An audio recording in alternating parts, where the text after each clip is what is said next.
Saya melihat apa yang dilakukan.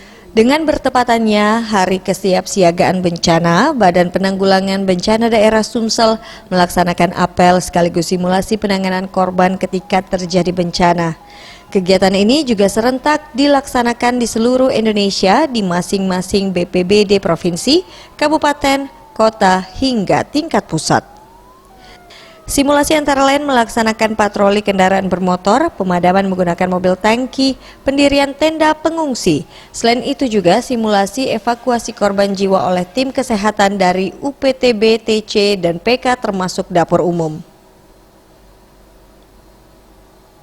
Usai kegiatan, Kepala BPBD Sumsel Irian Syah mengatakan kesiapsiagaan itu juga untuk mengantisipasi bila terjadi bencana di wilayah kabupaten dan kota di Sumsel.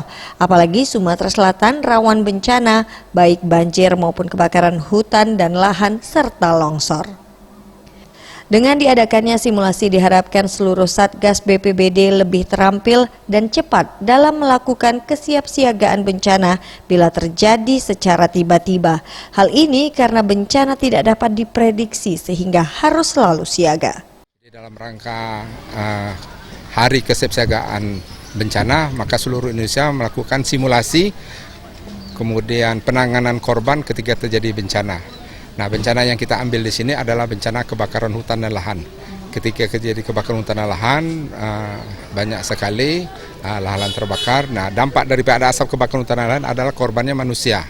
Manusia ini adalah mengakibatkan sesak napas, gangguan pernapasan, gangguan iritasi, dan luka bakar. Sebab itu kita simulasikan ini untuk mempersiapkan SDM dan peralatan kita dalam rangka kita mensiagakan untuk penanggulangan bencana khususnya kebakaran hutan dan lahan di Sumatera Selatan. Tim Liputan Sriwijaya TV.